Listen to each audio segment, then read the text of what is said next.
Mana orang berdosa ini bisa berbalik dari dosanya, teman-teman. Hal ini adalah klaim yang terbalik dengan Alkitab kita. Semua pernyataan yang ada di dalam Quran ini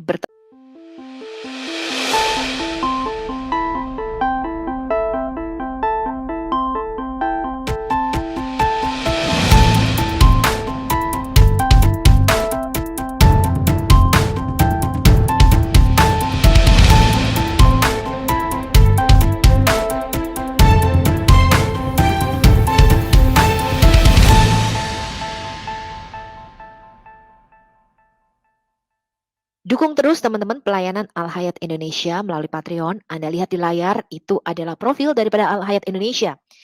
Berapapun dukungan Anda sangat berarti untuk Al-Hayat Indonesia berfull timer ya melakukan apologetika. Terima kasih atas semua support dan dukungan teman-teman melalui channel Al-Hayat Indonesia. Semoga teman-teman mendapatkan informasi yang berguna dan teman-teman dapat belajar. Ya, kita akan buat video yang sangat singkat dan sangat pendek mengenai Islam. Ini adalah surat Al-Ikhlas, teman-teman, yaitu surat 112 ayat 1 sampai 4. Ini adalah bagian daripada surat pendek di dalam Al-Qur'an, ya. Jadi dari kecil mereka sudah terbiasa melafalkan ayat-ayat Quran ini, terutama dari surat Al-Ikhlas, karena begitu gampang, ya, ayatnya sangat pendek, hanya 4 baris saja. Saya tidak akan membahas ayat 1 dan 2, ya, tapi kita akan membahas ayat ketiganya, yaitu lam yalid walam yulad. Al-Quran menegaskan Allah tidak beranak dan tidak pula diperanakan. Apakah ada yang aneh, teman-teman, di dalam ayat ini? Yuk kita sama-sama belajar dan sama-sama lihat. Menyebut Tuhan sebagai Bapa itu dikutuk dengan amat sangat oleh Allah SWT di dalam Al-Quran. Jadi Muslim itu percaya mereka bukanlah anak Tuhan, teman-teman, tapi mereka hanyalah budak atau hambanya Allah. Ya, menyebut Tuhan sebagai Bapa itu dianggap sebagai penghujatan. Ini adalah salah satu dari banyak alasan yang dipercaya oleh orang. Teks Alkitab itu sudah diubah, ya. Mereka memiliki pendapat Yesus tidak pernah bicara bahwa dia adalah anak Allah. Catatan sejarah yang penting, teman-teman. Anda perlu tahu ini. Di Yerusalem, yaitu tempat di mana Bait Suci Salomo berdiri, Khalifah Abdul Al-Malik bin Marwan itu tahun 685 sampai tahun 715 itu mendirikan yang namanya The Dome of the Rock, yaitu kubah emas, ya, itu masjid kubah emas yang Anda lihat kubahnya warnanya kuning, bulat gitu ya. Ini untuk mengenang Muhammad, teman-teman. Dan selesai pada zaman anaknya. Ini adalah khalifah kelima, ya, Bani Umayyah. Bangunan di Dom ini hanya berjarak 90 meter dari sebelah utara di mana Bait Suci Salomo pernah berdiri. Dan hanya beberapa ratus meter dari tempat Yesus disalib. Di dalam The Dome ini ada tulisan yang menyolok, teman-teman, dalam bahasa Arab. Yang kalau dibaca memiliki arti, Allah melarang mengatakan bahwa dia memiliki seorang anak. Ada yang aneh ya dalam pernyataan ini.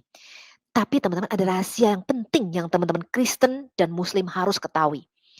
Pada waktu Muhammad mengklaim dia Isra Mi'raj ke Baitul Maqdis, ya, yaitu ke Masjid Al-Aqsa yang mereka klaim adalah Masjidil Aqsa yang sekarang ada di Yerusalem. Pada waktu itu Masjidil Aqsa belum berdiri, teman-teman. Ya, jadi ketika Muhammad mengatakan aku Isra Mi'raj dibawa ke Masjidil Aqsa, pada waktu itu Islam belum menaklukkan Yerusalem, teman-teman. Belum ada Masjidil Aqsa di sana, ya. Tapi kita tidak akan membahas dulu mengenai Isra Mi'raj. Kita akan membahas mengenai lam yalid walam yulad. Allah SWT itu mengutuk pernyataan bahwa Allah itu memiliki anak di dalam surat At-Taubah, ya. At-Taubah ini adalah surat ke-9 ayat ke-30. Dan orang-orang Yahudi berkata Uzair putra Allah, dan orang-orang Nasrani berkata Al-Masih putra Allah. Itulah ucapan yang keluar dari mulut mereka. Mereka meniru ucapan orang-orang kafir terdahulu. Allah melaknat mereka. Bagaimana mereka sampai berpaling.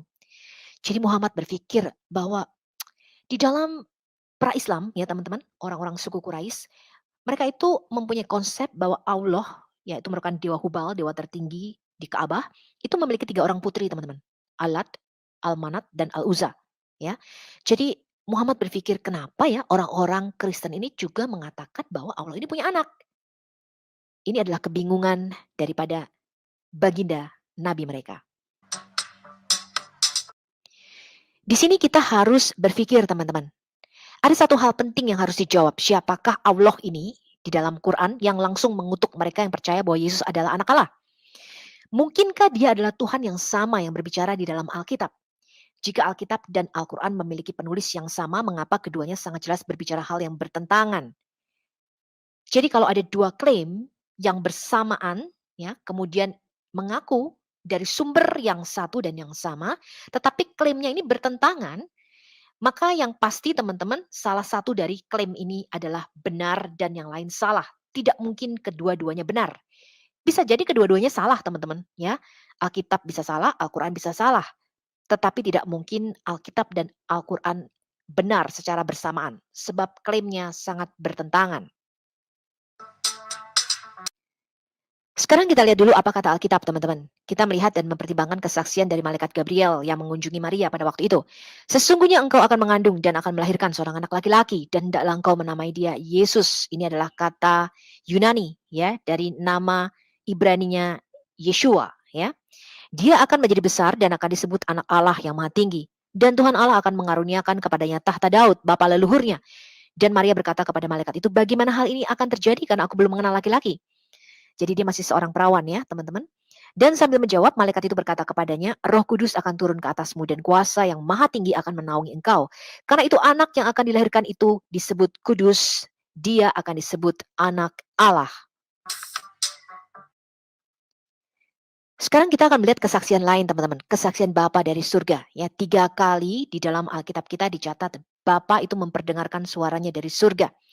Saya mengutip dari Matius 3 ayat 17 ketika Yesus dibaptis di Sungai Yordan. Kitab Injil berkata, dan perhatikanlah suatu suara dari surga yang mengatakan, inilah anakku yang terkasih, kepadanya lah aku berkenan. Dan itu didengarkan oleh banyak saksi sehingga dicatat di dalam kitab Injil, teman-teman. Sekarang kita baca di Matius 17, teman-teman, ya, di mana Yesus berubah rupa. Pada peristiwa yang lain di atas gunung transfigurasi, seperti yang dikatakan di dalam Alkitab, dan setelah 6 hari, Yesus mengajak Petrus dan Yakobus dan Yohanes, saudaranya, dan membawa mereka naik ke sebuah gunung yang tinggi secara tersendiri. Dan Yesus berubah rupa di situ, di hadapan mereka. Wajahnya bersinar seperti matahari, dan jubahnya menjadi putih seperti cahaya. Dan lihatlah, tampaklah kepada mereka Musa dan Elia sedang bercakap-cakap dengannya. Dan sambil menanggapi, Petrus berkata kepada Yesus, Tuhan, adalah baik bagi kita untuk berada di sini. Jika engkau menghendaki, kami akan membuatkan 3 kemah di sini. 1 untuk engkau, dan 1 untuk Musa, dan 1 untuk Elia. Sementara dia sedang berbicara, lihatlah segumpal awan yang terang menaungi mereka. Dan perhatikanlah suatu suara dari awan itu yang mengatakan, inilah putraku yang kekasih, kepadanya lah aku berkenan, dengarkanlah dia. Nah, kadang-kadang teman-teman dalam peristiwa ini Muslim sering mengklaim, tuh Yesus kan bisa berubah rupa, ya. Di Anisa 157 Yesus diserupakan katanya, ya. Jadi Yesus menipu dengan mengubah rupanya sendiri karena terbukti Yesus punya mujizat yaitu bisa mengubah rupa. Kalau kita perhatikan teman-teman, pada peristiwa di Matius 17 ini yang dicatat, Yesus bukan berubah rupa menjadi orang lain, ya, atau untuk menipu ketiga murid-muridnya. Tetapi yang dikatakan di sini Yesus memperlihatkan keilahiannya, rupanya yang sesungguhnya di dalam ilahi, yaitu cemerlang seperti matahari. Tetapi di sini ya kita melihat bahwa Petrus, Yakobus dan Yohanes masih mengenali siapa itu Yesus, bukan orang lain yang diserupakan, ya. Kemudian mereka juga mengenali di dalam roh adalah Musa dan Elia. Jadi ini adalah pengalaman roh, ya teman-teman, di mana mereka melihat ada 3 orang di situ. Sekarang kita baca kesaksian daripada Yahya Pembaptis, ya, di dalam Alkitab kita Yohanan atau Yohanes Sang Pembaptis, Yohanes 1 ayat 29 sampai 34. Pada keesokan harinya, Yohanes melihat Yesus datang kepadanya dan dia berkata, lihatlah anak domba Allah yang menghapus dosa dunia. Dialah yang kumaksud ketika kukatakan, kemudian daripadaku akan datang seorang yang telah mendahului aku. Sebab dia telah ada sebelum aku. Jadi di sini Yohanes berkata Yesus sudah ada sebelum dia. Ya, walaupun secara manusia Yesus itu lebih muda daripada Yohanes Pembaptis. Kemudian kata Yohanes Pembaptis, dan aku sendiri pun mula-mula tidak mengenal dia. Tetapi untuk itulah aku datang dan membaptis dengan air supaya dia dinyatakan kepada Israel. Dan Yohanes Pembaptis itu memberi kesaksian katanya. Aku telah melihat roh turun dari langit seperti merpati. Dan dia tinggal di atas Yesus. Dan aku pun tidak mengenalnya. Tetapi dia yang mengutus aku untuk membaptis dengan air telah berfirman kepada aku. Jikalau kamu melihat roh itu turun ke atas seseorang dan tinggal di atasnya, dialah itu yang akan membaptis dengan roh kudus. Dan aku telah melihatnya. Jadi Yahya Pembaptis merupakan saksi mata. Dan memberi kesaksian. Yesus inilah anak Allah. Sekarang kita lihat kesaksian Yesus sendiri, teman-teman. Yohanes 10 ayat 34 sampai 36. Kata Yesus kepada mereka, tidakkah ada tertulis dalam kitab Taurat kamu, aku telah berfirman kamu adalah Allah? Jikalau mereka kepada siapa firman itu disampaikan disebut Allah, sedang kitab suci tidak dapat dibatalkan. Jadi Yesus di sini mengutip Mazmur 82 ayat 6. Ya, nanti kita bicara lebih lanjut mengenai hal ini. Masihkah kamu berkata kepada dia yang dikuduskan oleh Bapa dan yang telah diutusnya ke dalam dunia, maksudnya dirinya sendiri, engkau menghujat Allah karena aku telah berkata, aku adalah anak Allah. Jadi Yesus berkata, aku ini anak Allah. Ya, kemudian orang-orang Yahudi itu mencoba menangkap Yesus, tapi dia luput dari tangan mereka. Kita baca lagi di Lukas 22 ayat 70. Kata mereka semua, kalau begitu engkau ini anak Allah. Jawab Yesus, kamu sendiri mengatakan bahwa akulah anak Allah. Jadi Yesus tidak menyangkal bahwa dia adalah anak daripada yang maha tinggi itu atau anak Allah. Ini adalah kesaksian Yesus mengenai dirinya sendiri. Jadi kalau kita lihat dari sini teman-teman, Isa Al-Masih di dalam Quran tentulah bukan Yesus Kristus di dalam Alkitab kita. Namanya saja tidak sama teman-teman. Isa itu tidak mempunyai arti apa-apa, tetapi Yesus mempunyai arti juru selamat ya atau the savior, Allah keselamatanku. Itu adalah arti namanya teman-teman. Sekarang kita lihat kesaksian orang-orang Yahudi teman-teman. Di Matius 27 ayat 41 sampai 43. Demikian juga imam-imam kepala bersama-sama ahli-ahli Taurat dan tua-tua mengolok-olokkan dia dan mereka berkata, orang lain diselamatkan, tetapi dirinya sendiri tidak dapat dia selamatkan. Dia Raja Israel, baiklah dia turun dari salib itu dan kami akan percaya kepadanya. Dia menaruh harapannya pada Allah, baiklah Allah menyelamatkan dia jikalau Allah berkenan kepadanya. Karena ia telah berkata, aku adalah anak Allah. Ya, jadi ketika Yesus disalib, orang-orang Yahudi itu mengolok-olokkan Yesus. Kamu katanya ngaku kamu tuh anak Allah. Kalau kamu anak Allah, kamu bisa turun dari salib ini. Ya, itu yang mereka katakan teman-teman. Jadi di sini orang-orang Yahudi itu mendengar sendiri Yesus berkata dia adalah anak Allah. Dan ini adalah kesaksian daripada orang-orang Yahudi itu. Ini adalah kesaksian daripada roh-roh jahat teman-teman. Jadi orang-orang yang kerasukan setan, yang mereka tersungkur di kaki Yesus, dan mereka meneriakkan hal-hal seperti berikut teman-teman. Markus 3 ayat 11, bila mana roh-roh jahat itu melihat dia, mereka jatuh tersungkur di hadapan Yesus dan berteriak, engkaulah anak Allah. Kemudian di Matius 8 ayat 28 sampai 29, setibanya di seberang yaitu di daerah orang Gadara, datanglah dari penguburan dua orang yang kerasukan setan menemui Yesus. Mereka sangat berbahaya sehingga tidak seorang pun yang berani melalui jalan itu. Dan orang-orang yang kerasukan setan ini berteriak katanya, apa urusanmu dengan kami, hai anak Allah? Adakah engkau kemari untuk menyiksa kami sebelum waktunya? Berarti yang berteriak ini adalah roh jahat yang di dalam mereka. Dan mereka mengenali Yesus di dalam roh sebagai anak Allah. Kemudian di Lukas 4 ayat 9, kemudian dia membawa Yesus ke Yerusalem dan menempatkan Yesus di bubungan bait Allah. Ini adalah pencobaan Yesus oleh iblis. Ya, jadi iblis berkata kepada Yesus, jika engkau anak Allah, jatuhkanlah dirimu dari sini ke bawah. Jadi iblis sendiri pun mengetes, ya, menguji. Kalau engkau anak Allah seperti yang engkau klaim, ya, jatuhkan dirimu dari hubungan bait suci ini. Jadi iblis sendiri pun memberi kesaksian mengenai hal ini, teman-teman. Sekarang kita baca kesaksian Rasul Petrus di dalam surat yang kemudian ditulis salah seorang saksi mata itu Petrus bersaksi sebagai berikut, dia menulis, sebab dengan tidak mengikuti dongeng-dongeng yang direkayasa dengan cerdik. Jadi Rasul Petrus mau mengatakan kami itu tidak merekayasa cerita, ya ada banyak saksinya. Kami telah memberitahukan kepadamu kuasa dan kedatangan Tuhan kita Yesus Kristus sebagai Raja. Tapi kami adalah saksi mata dari kebesarannya. Karena ketika menerima kehormatan dan kemuliaan dari Allah Bapa, ada suatu suara seperti ini disampaikan kepadanya dengan kemuliaan yang dahsyat. Inilah putraku yang terkasih, kepadanya lah aku berkenan. Dan kami, kata Rasul Petrus, ya, dia, Yakobus dan Yohanes maksudnya, mendengarkan suara ini ketika disampaikan dari surga. Ketika berada bersama Yesus di gunung yang kudus yang tadi diceritakan di Matius 17. Ini dicatat di dalam 2 Petrus 1 ayat 16 sampai 18. Nah sekarang teman-teman, kalau kita berpikir, jika kita mengetahui sifat Tuhan, ya, maka kita akan mengakui dia adalah Tuhan yang selalu konsisten. Tuhan yang benar, Tuhan yang Abraham, Ishak dan Yakub, tidak mungkin mengirimkan malaikat Gabriel yang lain 600 tahun kemudian untuk menolak apa yang telah diajarkan oleh Alkitab. Hanya hati yang sudah dipengaruhi oleh para jin, setan-setan yang akan percaya kepada hal ini. Jadi ada banyak orang disesatkan untuk percaya bahwa orang Kristen dan orang Muslim menyembah Tuhan yang sama. Ya, hal ini tidaklah benar. Di dalam Alkitab, Tuhan itu diketahui dengan amat sangat banyak dalam berbagai peristiwa menyatakan Yesus adalah anaknya. Sementara dalam Al-Quran Allah itu penuh semangat menolak pernyataan ini. Jadi tidak mungkin kita menyembah Tuhan yang sama dan tidak mungkin kedua-duanya benar. Jadi kalau satu salah, yang lain pasti benar. Kebenarannya adalah hanya setan yang dapat mengajarkan segala sesuatu yang bertentangan dengan perkataan Tuhan. Itu adalah setan yang menugaskan salah satu dari malaikatnya untuk menyamar sebagai malaikat Gabriel, yang mana hal ini adalah sangat jelas dari ayat Alkitab sebagai berikut. Dan tidak heran kalau setan sendiri menyamar sebagai malaikat terang. Jadi bukan hal yang luar biasa jika pelayannya juga menyamar sebagai pelayan kebenaran yang kesudahannya akan menjadi sama seperti perbuatan mereka. Ini dikatakan Rasul Paulus di dalam 2 Korintus 11 ayat 14-15. Jika seseorang sungguh-sungguh memikirkan ayat-ayat dalam Al-Quran tentang masalah keanakan daripada Kristus ini, atau the sonship of Jesus Christ, dia akan dipaksa untuk meragukan dan menolak siapapun yang berbicara di dalam Quran. Kita lihat dulu teman-teman surat Al-An'am ya ayat 100-101. Dan mereka dalam kurung orang-orang musyrik menjadikan jin sekutu-sekutunya Allah. Padahal dia yang menciptakan jin-jin itu. Dan mereka berbohong dengan mengatakan, Allah mempunyai anak laki-laki dan anak perempuan tanpa pengetahuan. Maha suci Allah dan maha tinggi dari sifat yang mereka gambarkan. Dia, pencipta langit dan bumi, bagaimana dia mempunyai anak padahal dia tidak mempunyai istri.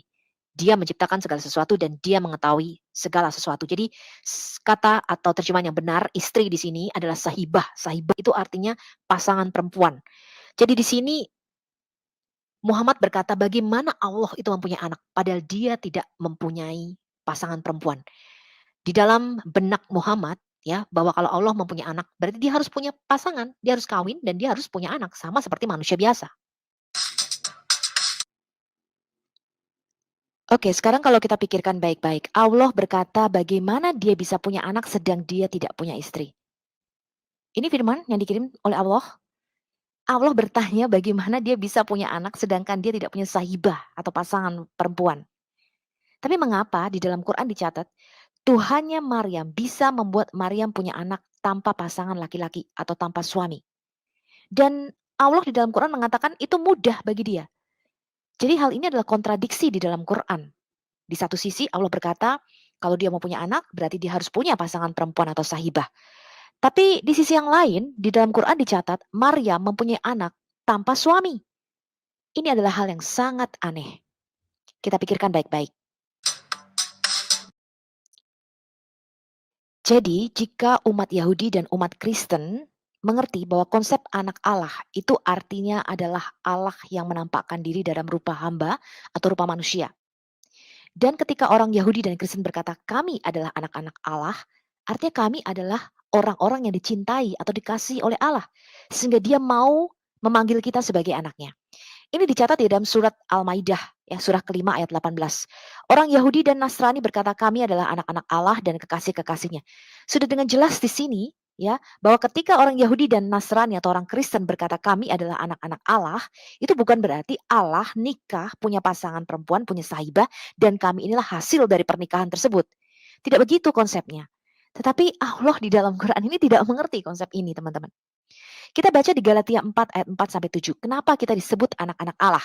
Tetapi setelah genap waktunya, artinya setelah semua nubuatan mengenai kedatangan anak Allah atau Sang Mesias itu diberikan, dari mulai kitab Kejadian sampai kitab Maleaki, maka Allah mengutus anaknya yang lahir dari seorang perempuan dan takluk kepada hukum Taurat. Dia diutus untuk menebus mereka yang takluk kepada hukum Taurat supaya kita diterima menjadi anak. Jadi kita diadopsi di dalam keluarga kerajaan Allah karena iman kepada Yesus. Dan karena kamu adalah anak, maka Allah telah menyuruh roh anaknya ke dalam hati kita yang berseru, ya Aba, ya Bapa. Jadi kamu bukan lagi hamba, melainkan anak. Jadi kita ini bukan lagi hamba yang tidak tahu apa-apa, melainkan anak. Jikalau kamu anak, maka kamu juga adalah ahli waris Allah. Di Galatia 3 ayat 26 lebih jelas lagi dikatakan, sebab kamu semua, kita semua, ini adalah anak-anak Allah oleh karena iman di dalam Yesus Kristus. Jadi kita dicangkokkan di dalam keluarga kerajaan Allah dan kita disebut anaknya karena iman di dalam Yesus Kristus. Roma 8 ayat 15. Sebab kamu tidak menerima roh perbudakan yang membuat kamu menjadi takut lagi, tapi kamu menerima roh yang menjadikan kamu anak Allah. Oleh roh itu kita berseru, ya Aba, ya Bapa. Inilah sebabnya Muslim hidup di dalam roh perbudakan atau perhambaan. Roh ini membuat mereka takut dan tidak bisa berhubungan dengan Bapa. Muslim tidak punya hubungan pribadi dengan Allah Bapa. Itulah sebabnya mereka hidup di dalam perbudakan dan ketakutan seumur hidupnya. Siapa yang taat perintah Allah diberi reward, siapa melanggar diberi hukuman. Ini adalah roh agamawi. Di dalam Alkitab kita, ini adalah suatu kiasan atau perumpamaan mereka menamakan dirinya Hagarin atau keturunan Hagar atau Ismail. Walaupun itu tidak bisa mereka buktikan. Ini dicatat di dalam Galatia 4 ayat 22 sampai 26 teman-teman kalau kita baca. Ketika Abraham mempunyai dua orang istri, Sarah dan Hagar, ya. Kedua perempuan ini adalah dua ketentuan Allah. Yang satu berasal dari Gunung Sinai, melahirkan anak-anak perhambaan, itulah Hagar. Hagar ialah Gunung Sinai di tanah Arab. Dan ia sama dengan Yerusalem yang sekarang. Ia hidup di dalam perhambaan dengan anak-anaknya. Tapi kita adalah anak-anak perempuan merdeka, teman-teman. Kita adalah anak-anak yang merdeka, anak-anak yang diperanakan menurut janji dan bukan menurut daging. Ini kata Alkitab, ya. Jadi Muslim itu menjalankan ibadah keagamaan berdasarkan ketakutan akan hukuman Allah. Sebab neraka adalah jaminan Muslim, ya, sesuai dengan Quran surah Maryam. Ini adalah surah 19 ayat 71. Dan tidak ada seorang pun di antara kamu yang tidak mendatangi neraka. Hal itu bagi Tuhanmu adalah suatu ketentuan yang sudah ditetapkan. Muslim ketakutan akan penghakiman di akhirat. Ya, itulah sebabnya mereka mencari jalan keselamatan ya dengan membunuh orang-orang yang mereka anggap kafir supaya mereka masuk surga. Sebab tidak ada jalan keselamatan di dalam Islam kecuali mereka berjihad dan membunuh orang kafir. Orang-orang Muslim percaya ya bahwa orang Kristen ketika menyebut Yesus Kristus sebagai anak Allah, ini bersalah dengan menjadikan seorang manusia sebagai Tuhan. Dan oleh karena itu mereka mengatakan bahwa orang-orang Kristen percaya bahwa Tuhan menikah dan melakukan proses hubungan biologis untuk menghasilkan anak. Ayat ini yang mengajarkan suatu ketidakbenaran yang menipu orang-orang Muslim sepanjang waktu dan menjauhkan mereka untuk datang kepada anak Allah, yaitu Yesus Kristus. Satu-satunya yang dapat menyelamatkan mereka dari dosa-dosa mereka. Yesus Kristus tidak menjadi anak Allah dengan alasan karena dilahirkan dari seorang perawan, tetapi melalui kelahiran dari seorang perawan, firman Tuhan itu menjadi manusia. Orang Kristen tidak menjadikan manusia sebagai Tuhan. Orang-orang Kristen itu menyembah Tuhan yang datang ke bumi menjadi manusia. Ini ada di Yohanes 1 ayat 1 dan Yohanes 1 ayat 14. Istilah anak Allah di dalam Alkitab ini adalah istilah teologis, bukan istilah biologis. Jadi orang Kristen harus tahu mengenai hal ini ya. Apakah yang mewahyukan Quran tidak mengetahui sebutan anak yang bersifat metafora? Contohnya seperti anak sungai Nil, kemudian anak padang pasir, ini orang Arab ya. Kemudian kita mengenal istilah anak Indonesia, anak kunci, anak tangga, anak sungai dan sebagainya. Ketika Alkitab mengajarkan bahwa Kristus adalah anak Allah, ini tidak berarti bahwa Tuhan menikahi seorang wanita, mengambilnya menjadi istrinya, dan menghasilkan Yesus melalui proses biologis yang biasa. Seperti yang dinyatakan oleh Allah di dalam Al-Quran. Jadi ini hal yang sangat mengherankan ya teman-teman. Jadi Allah di dalam Quran itu tidak tahu ya istilah mengenai anak Allah yang dipakai oleh orang-orang Yahudi dan orang-orang Kristen pada waktu itu. Padahal di dalam Quran sendiri ada loh teman-teman istilah anak yang tidak merujuk secara biologis. Misalnya nih kita lihat di At-Taubah ayat 60. Disebut orang yang sedang dalam perjalanan atau para musafir. Ini disebut Ibnu Sabil ya atau Ibn al-Sabil. Artinya anak jalanan. Jadi di dalam istilah Quran atau di dalam istilah Islam itu ada perbedaan antara ibin dan walad. Walad itu adalah kelahiran secara biologis. Kalau ibin belum tentu. Nah padahal ada istilah metafora seperti ini. Ya, saya kasih contohnya nih At-Taubah 60. Ibnu Sabil, anak jalanan. Apakah bapak jalanan kemudian kawin sama ibu jalanan mempunyai anak namanya Ibnu Sabil? Ya, tentu saja ini adalah bahasa metafora yang dipakai. Nah, ketika Yesus mengklaim, "Aku adalah anak Allah," orang Yahudi tidak tanya istrinya Allah siapa. Mereka langsung mengambil batu mau melempari Yesus. Karena mereka tahu ketika Yesus mengatakan, "Aku adalah anak Allah," artinya Yesus mengklaim, "Aku ini adalah jelmaan Allah. Yang di depanmu ini adalah Bapa itu sendiri, Allah itu sendiri." Dan hal ini tidak diketahui oleh Allah di dalam Quran. Sekarang kita pikirkan teman-teman, dapatkah atau mungkin gak sih Allah itu begitu dangkal pengetahuannya sehingga tidak mengetahui hubungan yang lain antara anak dan orang tua selain pemahaman yang dihasilkan karena hubungan biologis. Siapapun yang berbicara di dalam surah di dalam Quran itu tidak mengetahui hubungan antara anak dan orang tua yang legal lainnya seperti misalnya adopsi. Karena kasih Allah di dalam Alkitab begitu besar kepada orang-orang berdosa, Dia datang kepada kita dalam pribadi Yesus Kristus. Kemudian pribadi yang menjelma menjadi manusia ini dikenal oleh kita sebagai anak Allah. Dia datang untuk menyelamatkan kita dari dosa-dosa kita. Yesus adalah anak yang unik yang satu-satunya yang tunggal dari Tuhan kita di dalam artian spiritual. Jadi ketika Yesus mengklaim aku adalah anak Allah, orang Yahudi tidak bertanya kepada Yesus, istrinya Allah siapa? Ya, ketika Yesus mengklaim aku adalah anak Allah, orang Yahudi tahu dia mengklaim dia adalah jelmaan Allah itu sendiri, yaitu Allah yang mengambil rupa manusia. Jadi anak Allah itu artinya Allah yang mengambil rupa hamba atau rupa manusia. Ya, ini sesuai dengan nubuatan para nabi. Yaitu Sang Firman yang turun ke dunia mengambil rupa manusia. Bukan Allah itu mempunyai sahibah, pasangan perempuan, mempunyai istri. Kemudian mereka menikah dan menghasilkan anak yang namanya Yesus. Tidak seperti itu. Di dalam Alkitab kita, teman-teman, Allah secara konsisten menyatakan dirinya sebagai Bapa. Jadi hubungan antara kita dengan Allah adalah Bapa dengan anak, ya. Itu adalah bahasa metafora. Nah, kalau kita melihat teman-teman, ada banyak sekali ayat-ayat di dalam Alkitab yang menyatakan hal ini. Contohnya nih di Keluaran 4 ayat 22 sampai 23. Maka engkau harus berkata kepada Firaun, ini firman Tuhan kepada Musa, ya. Israel ialah anakku, anakku yang sulung. Sebab itu aku berfirman kepadamu, biarkanlah anakku itu pergi, supaya dia beribadah kepadaku. Tetapi jika engkau menolak membiarkannya pergi, maka aku akan membunuh anakmu, anakmu yang sulung. Kemudian kita lihat nih, Keluaran 15 ayat 2, ini nyanyian Musa.